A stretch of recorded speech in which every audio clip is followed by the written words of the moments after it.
Bonjour, bonsoir à tous les étudiants de l'ETS de Montréal. Bienvenue au studio de la section ETS de ISF Canada. ISF, c'est Ingénieurs sans frontières.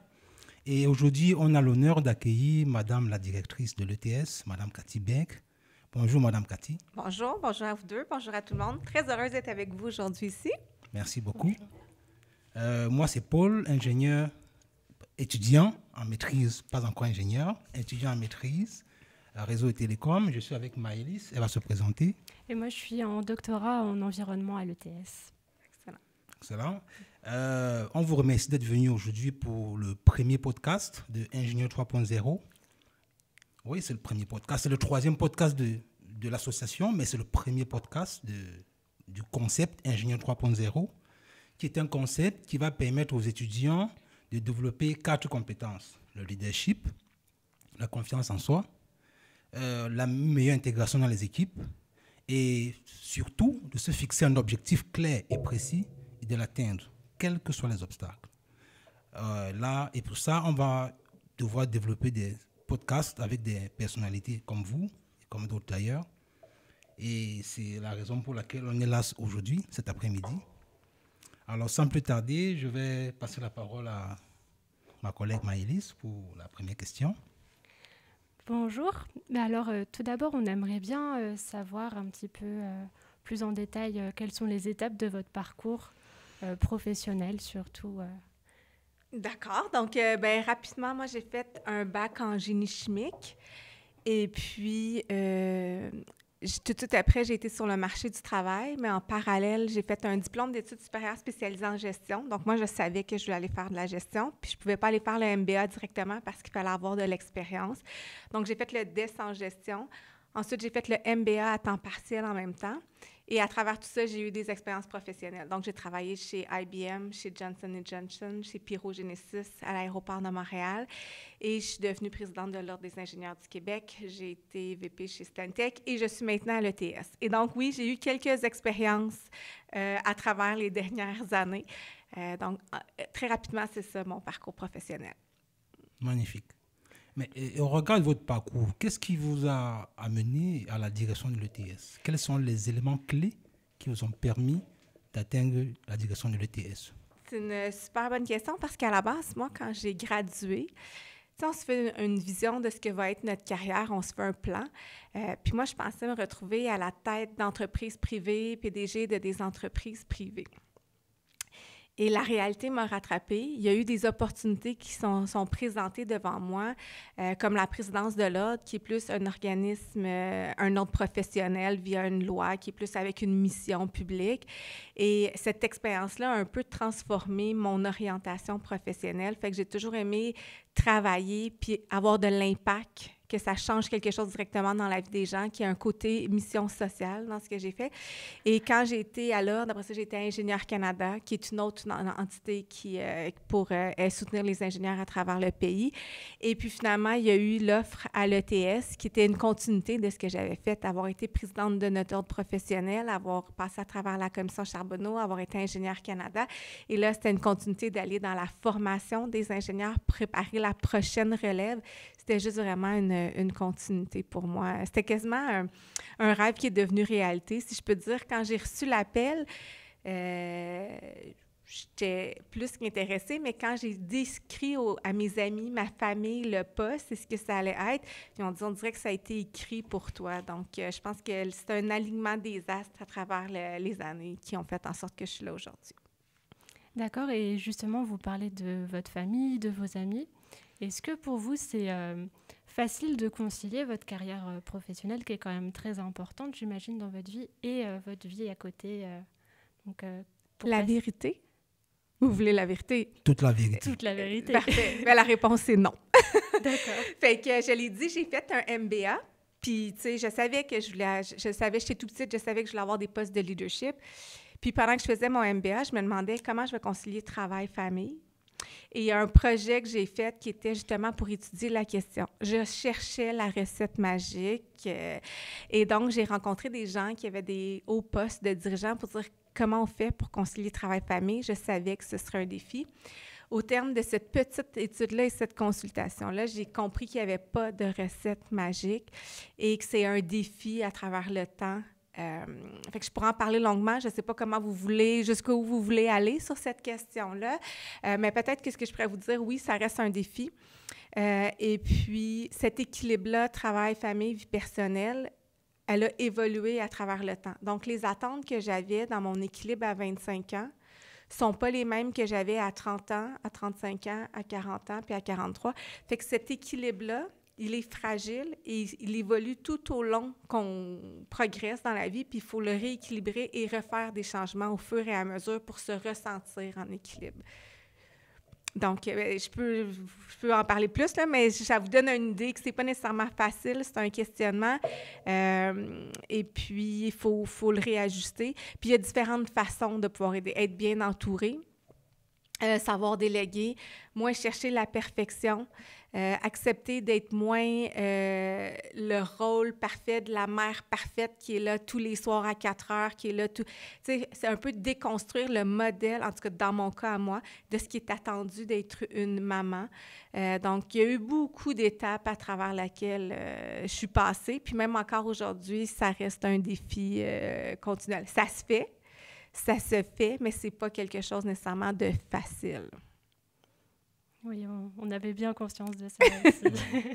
Et on aimerait savoir comment votre vision de l'avenir a-t-elle évolué depuis que vous avez... Je prends l'exemple de la jeune fille qui est au secondaire. Elle a des rêves, elle a des challenges, elle a des défis.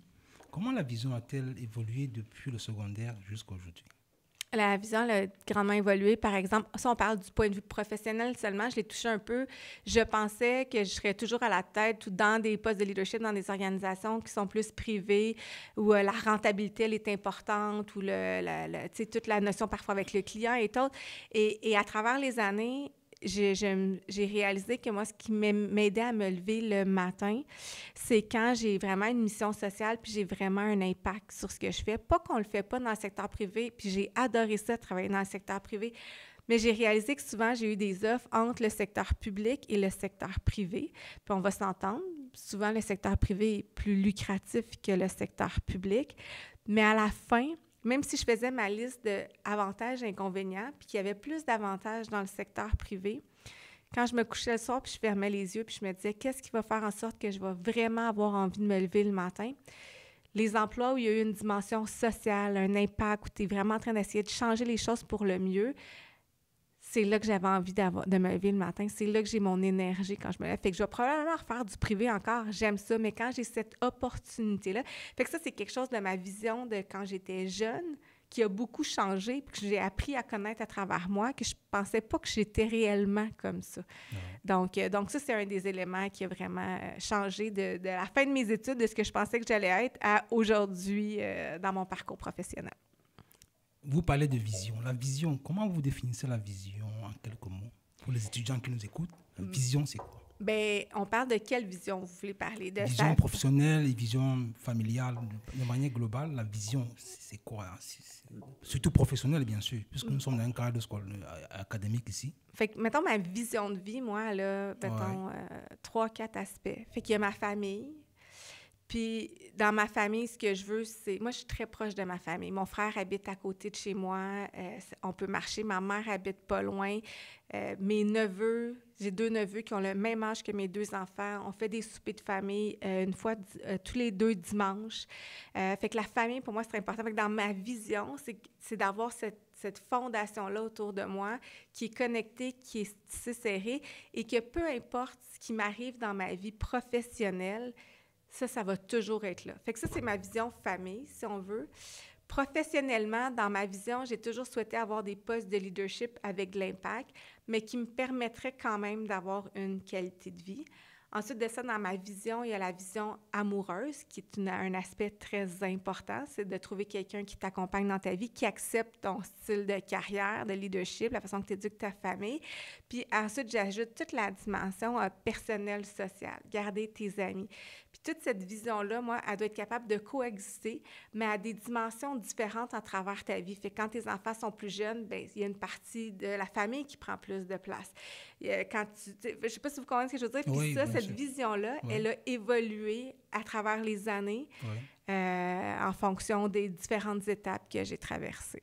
Donc, elle est variable dans le temps et dans l'espace. Ça dépend de... Tout à fait. Voilà. Tout à fait. Puis ça passe à travers un questionnement, Ouais. je dirais pas constant, je pense pas à ça tout le temps, Ouais. mais régulier, de redéfinir les poids de chacun, les importances de chacun, là où on met nos énergies. Oui.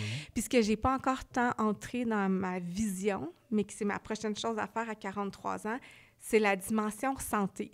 Parce que quand on est jeune, on est en santé, puis je me dis un jour, ouais, je vais faire de l'exercice physique. Je n'en fais pas. Je marche un peu avec les enfants, je fais du vélo, mais tu sais, je suis pas quelqu'un... Puis là, je me dis, dans cette vision-là de ma vie, il faut que je commence à introduire davantage la santé. Mais là, pour l'instant, j'ai pas de conseils à donner là-dessus parce que ça reste un échec perpétuel depuis un certain temps. Mais ça s'en vient. Ouais, mais c'est déjà assez impressionnant d'avoir le temps pour la famille avec les postes que vous avez occupés. C'est impressionnant. Ouais. C'est un choix de priorité, puis Ouais. c'est pas parfait non plus, tu sais, parce que souvent, on voudrait faire passer plus de temps pour la famille, on voudrait avoir plus de temps pour le travail parce qu'on voudrait performer encore plus, on voudrait passer plus de temps avec nos amis. Fait que c'est un équilibre à aller chercher à chaque fois. D'accord. Et tout à l'heure, vous avez parlé du fait que vous aviez eu beaucoup d'opportunités, que ce soit dans le secteur public ou privé. Et est-ce que vous avez vécu des épreuves ou des échecs et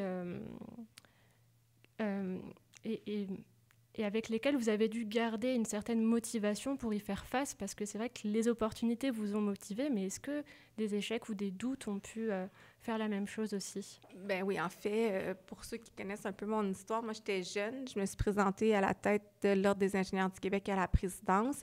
C'était une élection. Je pensais pas être élue parce que j'étais contre 5 hommes, je pense, d'une 50aine d'années qui étaient déjà connus dans le milieu. Moi, j'étais la jeune de 30 ans. Et puis, 30 quelques années, là. Et j'ai été élue. Je ne m'attendais pas à ça. Et c'était un gros mandat. C'était la commission Charbonneau et tout ça. Et c'était un climat très, très, très difficile à l'époque. Puis, je ne m'attendais pas à ça. Moi, je voulais prendre le mandat, puis transformer les choses. Et quelques jours après mon élection, j'ai reçu un appel du gouvernement qui mettait mon organisation sous tutelle. Donc, une tutelle, il y a différents modèles de tutelle, mais essentiellement, c'est qu'il y a des administrateurs qui viennent puis qui prennent le contrôle des décisions de ton organisation. Donc, tu es jeune, tu es ambitieuse, tu as fait ton MBA, tu veux transformer les choses. Et là, le gouvernement dit, tu viens juste d'être élu, mais il y a 3 administrateurs qui débarquent et qui vont venir encadrer la prise de décision puis les prochaines étapes. Fait que ça, pour moi, quand c'est arrivé, c'est comme si mon monde s'était écroulé, là. Mais à la fin, rapidement, en fait, si vous voulez la petite histoire, là, moi, je ne voulais pas nécessairement le poste de présidence parce qu'il fallait être porte-parole dans les médias, puis je ne voulais pas faire ça. Puis je m'étais dit, OK, je vais me former pendant 6 mois, puis après ça, je vais être bonne, je vais être capable de le faire. Mais là, c'est arrivé quelques jours après mon arrivée, fait qu'il a fallu faire la tournée de tous les médias, les radios, la télévision. J'ai fait ça, j'ai fermé la porte, j'ai pris un week-end chez moi pour réfléchir parce que là, les gens disaient « démissionne, fais une pancarte, crie à l'injustice, révolte-toi ». Puis moi, je suis revenue le lundi matin, puis c'était 200 employés à peu près dans ces eaux-là, puis j'ai dit à l'équipe « peu importe qu'on soit d'accord ou non avec la prise de décision du gouvernement, ce que je souhaite, c'est qu'on se retrousse les manches puis qu'on, le plus rapidement possible, on sorte de cette tutelle-là. » Donc, ça, c'est un exemple où, pour moi, ça a été un énorme échec. Puis, j'ai décidé de revenir, de donner le leadership plus constructif puis de dire, on va passer à travers. Mais ça a été toute une épreuve, mais ça, c'est un exemple d'échec que j'ai vécu, que j'ai trouvé très, très difficile, mais à la fin, très, très formateur, qui fait en sorte que je ne pense pas que je serais la gestionnaire que je suis aujourd'hui si je n'avais pas passé à travers ça, entre autres. Magnifique. Oui. Alors, depuis 1974, que l'ETS a ouvert les portes, vous êtes la première femme. On me dit ça, oui. Oui, ça c'est vrai. Alors, est-ce qu'en tant que femme, à la tête de la direction, il y a des défis particuliers qu'un homme ne rencontrerait pas, par exemple? En général, être une femme dans le milieu du génie, c'est déjà un défi particulier, dans le sens où est-ce qu'il faut faire plus nos preuves, il faut travailler un peu plus fort, j'apprends rien à personne, on la connaît, cette réalité-là. c'est plus long avant qu'on nous accorde de la crédibilité. Donc, cette réalité-là, elle n'existait pas à l'ETS seulement, mais quand j'ai commencé en tant qu'ingénieur, quand j'ai pris des postes de leadership, quand je me suis retrouvée à la tête d'organisation, c'est pas différent à l'ETS, mais au contraire, oui, c'est un peu différent que je devrais dire. C'est le poste où, pour l'instant, ça fait pas si longtemps que je suis là, je ressens le moins que c'est un défi parce que je suis une femme. Fait que je veux pas dire qu'il n'y en a pas, je veux pas dire qu'il n'y en a pas, mais j'ai eu des moments dans ma carrière où c'était... Fait que là, je sais pas si c'est l'expérience qui vient comme un peu renforcer tout ça. Ouais. Fait qu'en général, être une femme dans un milieu d'hommes, dans des postes de leadership ou dans des domaines masculins, oui, c'est plus d'efforts, c'est plus de travail. Actuellement, je trouve que les gens, ça va quand même très bien. Puis ça, je pense qu'il faut le reconnaître parce qu'on aime souvent ça dire quand ça va pas bien. Wow. Mais quand ça va bien, on le nomme pas tant que ça. Puis moi, à date, oui, il y a des défis, il y a des challenges, mais je les associe pas au fait nécessairement tant que ça, au fait que je suis une femme comparée à d'autres postes que j'ai eus. Oui. Fait que je pense qu'il faut prendre le temps de le dire. Merci. D'accord. Et à l'avenir, comment vous percevez la place de la femme en génie et pour celles, en fait, qui hésitent à se lancer dans le génie, quels conseils vous leur prodiguerez? Bien, en fait, moi, je trouve ça dommage parce que je trouve que le génie, c'est une vraiment, vraiment belle profession. Puis, ce que je comprends, il y a plein de raisons pourquoi les jeunes femmes, jeunes filles viennent pas dans la profession, méconnaissance de la profession, pas de modèle autour d'eux, ont l'impression que c'est beaucoup très, très mécanique, robot, tout ça, alors qu'il y a un grand côté humain. Souvent, les femmes vont vouloir avoir le côté caring, tu sais, relation d'aide et tout ça. Elles ont la perception qu'on fait pas ça, tant que ça, dans la profession, alors que dans les faits, c'est tout le contraire. On travaille dans les domaines de la santé, de la chimie, on est directement en travail d'équipe avec l'humain. Fait que le premier conseil que j'ai envie de leur dire, c'est ne vous privez pas de peut-être accéder à cette belle profession sans prendre le temps de la connaître, soit en rencontrant des ingénieurs, soit en faisant de la recherche, soit aller en entreprise, soit en allant dans des conférences. Puis, ce que j'essaie de dire, c'est essayer d'apprendre à la... Nous, on a tout un rôle à faire, tu sais, à l'ordre, on essaie de mieux faire connaître la profession, mais j'ai envie de dire aux jeunes filles qui réfléchissent à ne pas fermer la porte tout de suite. Prendre le temps d'aller chercher l'information. Puis si, une fois que vous la comprenez vraiment bien, cette profession-là, si vous dites « elle ne me convient pas », je suis plus en paix avec ça que quelqu'un qui automatiquement dit non basé sur des stéréotypes, des billets puis de la mauvaise information. Merci. Là, je vais lire mot à mot ce que vous avez dit dans une de vos publications LinkedIn. Oh, que j'ai dit. Vous avez dit « former, innover, propulser l'industrie ». C'est tout l'engagement de l'ETS. Alors, j'aimerais savoir, est-ce que vous pensez qu'au-delà des compétences techniques, c'est-à-dire le savoir et le savoir-faire qui sont enseignés, est-ce que les compétences transversales comme le savoir-vivre, le savoir-être, le leadership, peuvent aussi impacter la vie des ingénieurs de manière globale? Mais moi, j'adore votre question. Puis ça fait des années que je dis à toutes les tribunes qui veulent l'entendre, je pense qu'un ingénieur qui va exceller dans le futur, c'est quelqu'un qui va avoir des solides bases techniques, mais qui va avoir développé ses compétences transversales. Leadership, communication, négociation, stratégie, je pense que c'est essentiel. Je pense qu'actuellement, un des défis dans les programmes de génie, c'est qu'on fait beaucoup de côté technique. Il y a un petit peu de place pour des cours de communication, mais je pense que ça en prend plus pour avoir des ingénieurs leaders qui vont être capables de vraiment avoir encore plus d'impact dans le futur. Les projets sont de plus en plus complexes. Les projets sont de plus en plus multidisciplinaires. Les gens vivent de plus en plus de stress, d'anxiété. Et donc, ça prend des ingénieurs qui sont formés sur les compétences transversales aussi pour être capables d'assumer pleinement leur rôle par la suite. Donc, j'y crois. Le grand défi, c'est la façon que les structures de programme sont faites. Là, je ne vais pas rentrer dans la technique, je suppose que vous êtes au courant là, du BCAPG avec les unités d'accréditation, ce qui fait que c'est difficile d'aller ajouter davantage de compétences.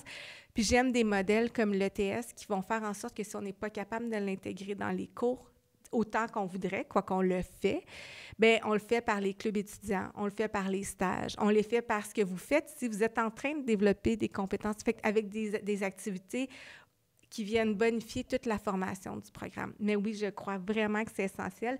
Puis dans mes rêves les plus fous, puis là, les doyens des universités en génie ne seront pas contents, mais je serais prête à peut-être retirer un peu de formation plus technique, puis à bonifier davantage sur les compétences transversales. Ça, c'est fort, ça. Et je sais, là, je dis ça, là, une fois, pour de vrai, j'ai rencontré, c'était tous les doyens du Canada, puis j'avais eu ce discours-là. J'avais dit, tu sais, moi, j'ai fait mon bac en génie, puis j'ai fait mon MBA, puis ce qui fait qu'aujourd'hui, je suis une leader en génie, puis que j'occupe des postes, le MBA avait un énorme poids sur ma capacité professionnelle à me développer, puis à occuper ces rôles-là, à avoir du succès. Puis j'avais dit, tu sais, il faudrait penser à rebalancer un peu plus la présence des compétences transversales. Oh là là! J'ai pas... Ils ont été très sympathiques et tout, mais la réponse était on a tellement de techniques, de connaissances techniques, on n'a pas assez de temps dans le 4 ans pour tout leur enseigner ça. Oui. Donc, comment veux-tu, Cathy, qu'on en enlève? Puis là, j'avais un peu étiré l'élastique, puis j'avais dit, bien, vous savez, de tout ce que j'ai appris à Polytechnique, parce qu'à l'époque, j'allais à Polytechnique, maintenant, j'avais dit, c'est 10 % des connaissances que j'utilise réellement. De tout ce que j'ai appris de mon MBA, c'est peut-être 50 % des connaissances. Fait que je comprends qu'on veut en donner plus, mais un ingénieur, techniquement, ce qu'on leur apprend à l'université, c'est d'apprendre à apprendre. Fait que s'il y a des choses que vous n'avez pas appris au niveau technique, vous allez l'apprendre par la suite si vous en avez besoin. Ouais. Bref. Fait que longue réponse pour vous dire que je pense vraiment qu'il faut continuer à bonifier les compétences transversales pour les ingénieurs dans leur cursus, puis par la suite dans leur parcours professionnel. Oui, ça va justement avec le projet Ingénieur 3.0 qu'on a mis sur pied, justement. C'est justement pour trouver un cadre dans lequel on va développer les compétences transversales dont il est question ici. On espère qu'on aura le soutien de l'ETS, du service à la vie estudiantine, du service coopératif. On espère qu'on aura leur appui, parce qu'on a justement des podcasts très importants à faire là-dessus pour éveiller les étudiants et surtout avoir un espace où les étudiants vont nous écouter. On espère qu'on en aura ici à l'ETS. Ouais. C'est vraiment important, comme vous l'avez dit tantôt. Oui, mais... Il faut que l'ETS soit un pionnier dans ce projet-là. Oui. Puis innovateur et tout ça. Mais à la base, je pense que l'ETS en fait déjà beaucoup pour développer. Puis effectivement, si on a d'autres canaux, d'autres moyens de le faire pour qu'on est capable de le soutenir, je suis vraiment une croyante que c'est important de développer les compétences transversales dans le cadre de notre carrière professionnelle. On vous fera part de nos besoins. Oui, parfait. Oh, ça me stresse un peu, là. Mais aussi, pour parler de compétences transversales, pour les mettre en œuvre, il faut avoir aussi une certaine confiance en soi. Est-ce que vous auriez des conseils ou des stratégies à donner aux étudiants et étudiantes qui nous écoutent, ou même aux collaborateurs qu'il y a ici à l'ETS? Est-ce que vous auriez des conseils pour mettre en place cette confiance en soi qui permet justement d'appréhender avec confiance toutes ces compétences transversales et importantes? Tu sais, je suis d'accord avec vous. Je pense que la confiance en soi, c'est une des clés du succès. Bâtir de la confiance en soi, je pense que ça passe aussi par la théorie des petits pas, puis avoir des petits succès, puis avancer avec ces succès-là pour continuer à bâtir de la confiance. Fait que premièrement, je pense que c'est de prendre des mandats, des étapes qui vous permettent de vous valider, de réussir, puis de dire « OK, je prends un autre mandat », puis d'avancer comme ça. Fait que ça, c'est la première des choses. Je pense que la confiance en soi, ça passe aussi par s'entourer des bonnes personnes. Si vous avez des bons coachs, des bons mentors, des bons sponsors, des gens à qui vous pouvez parler, qui peuvent venir vous aider à bâtir votre confiance, qui croient en vous, ça peut aider aussi. La confiance en soi, moi, ça a passé aussi par un mandat difficile que j'ai eu, puis que c'était un homme qui a dit, pendant 6 mois, on va te laisser faire ce que tu essaies de faire pour que tu puisses prouver tes résultats. Fait que tous les gens qui se plaignaient parce qu'ils n'étaient pas contents de l'orientation où je m'en allais, il les a comme toutes empêchés de faire, puis il m'a laissé travailler pendant 6 mois pour arriver avec mon produit fini puis faire mes preuves. Fait que ça passe aussi par des gens qui nous entourent, qui nous donnent notre chance. Puis nous, on a à aller de créer ces conditions-là ou d'aller vers ces gens-là qui vont nous aider à bâtir notre confiance en soi. C'est pas facile. Les gens me disent « As-tu confiance en toi? » oui, j'ai confiance en toi, mais je doute aussi. Fait que c'est pas mal de douter aussi. Je pense qu'une saine confiance en soi, ça passe aussi par un doute, par un questionnement, parce que c'est ça qui fait que souvent, on va faire moins d'erreurs, on va se questionner plus, on va s'assurer de bien faire les choses. Fait que douter de soi, ce n'est pas mal non plus. Il faut savoir gérer ce doute-là et ne pas le laisser nous envahir.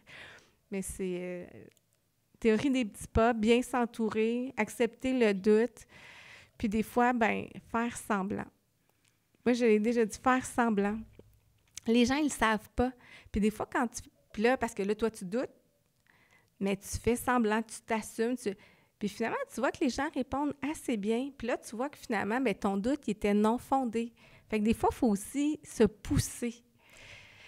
La confiance en soi, puis dernière chose, je te dirais juste, c'est des fois, oui, prendre des petits mandats avancés, mais moi, ce que j'ai vu, c'est que des fois, les gens, ils vont prendre des trop petits mandats, puis ils vont pas avancer. À un moment donné, il faut aussi se donner le vertige, puis dire, je vais tenter ma chance sur quelque chose d'un peu plus gros, un peu plus grand, puis là, ça fonctionne. Fait que là, ça nous donne des ailes pour aller encore plus loin. Ouais. Oui, je crois que ça fera l'objet de notre podcast parce que par rapport à ça, il y a tellement de questions qui peuvent encore venir. Je crois que le temps ne tient pas la gorge déjà. Oui, ça, c'est l'objet de notre podcast parce que les questions sont très pertinentes. Les petits pas, ça nous parle vraiment, les petits pas, oui. Des petits pas, mais qui te donnent le vertige quand même. Ouais. Parce que si tu ne te pousses pas assez, tu n'avanceras pas assez non plus. Fait que, tu sais, c'est cet équilibre-là. Mais oui, on pourrait en reparler longuement avec d'autres peut-être personnes. Quand je vois là, il y a beaucoup à dire là-dessus. Ça, c'est un autre débat, oui. C'est pour ça que je dis c'est mieux. On va reprogrammer, si vous avez le temps plus tard, on va reprogrammer notre podcast justement pour parler justement de la confiance en soi, l'estime de soi, la motivation, la persévérance, la volonté. Oui. Avec grand plaisir. Ouais. Merci beaucoup, Madame la directrice. Merci beaucoup. C'est déjà terminé. Bien, Mon Dieu, excellent. Merci à vous. Ce fut très agréable. Bonne continuation avec votre initiative 3.0. Oui, Ingénieur 3.0. Ingénieur 3.0. Puis c'est tout à votre honneur, cette initiative-là. Puis ça a été un plaisir pour moi d'être avec vous aujourd'hui. Merci beaucoup, Madame. Merci. À la prochaine. À la prochaine. Bye-bye.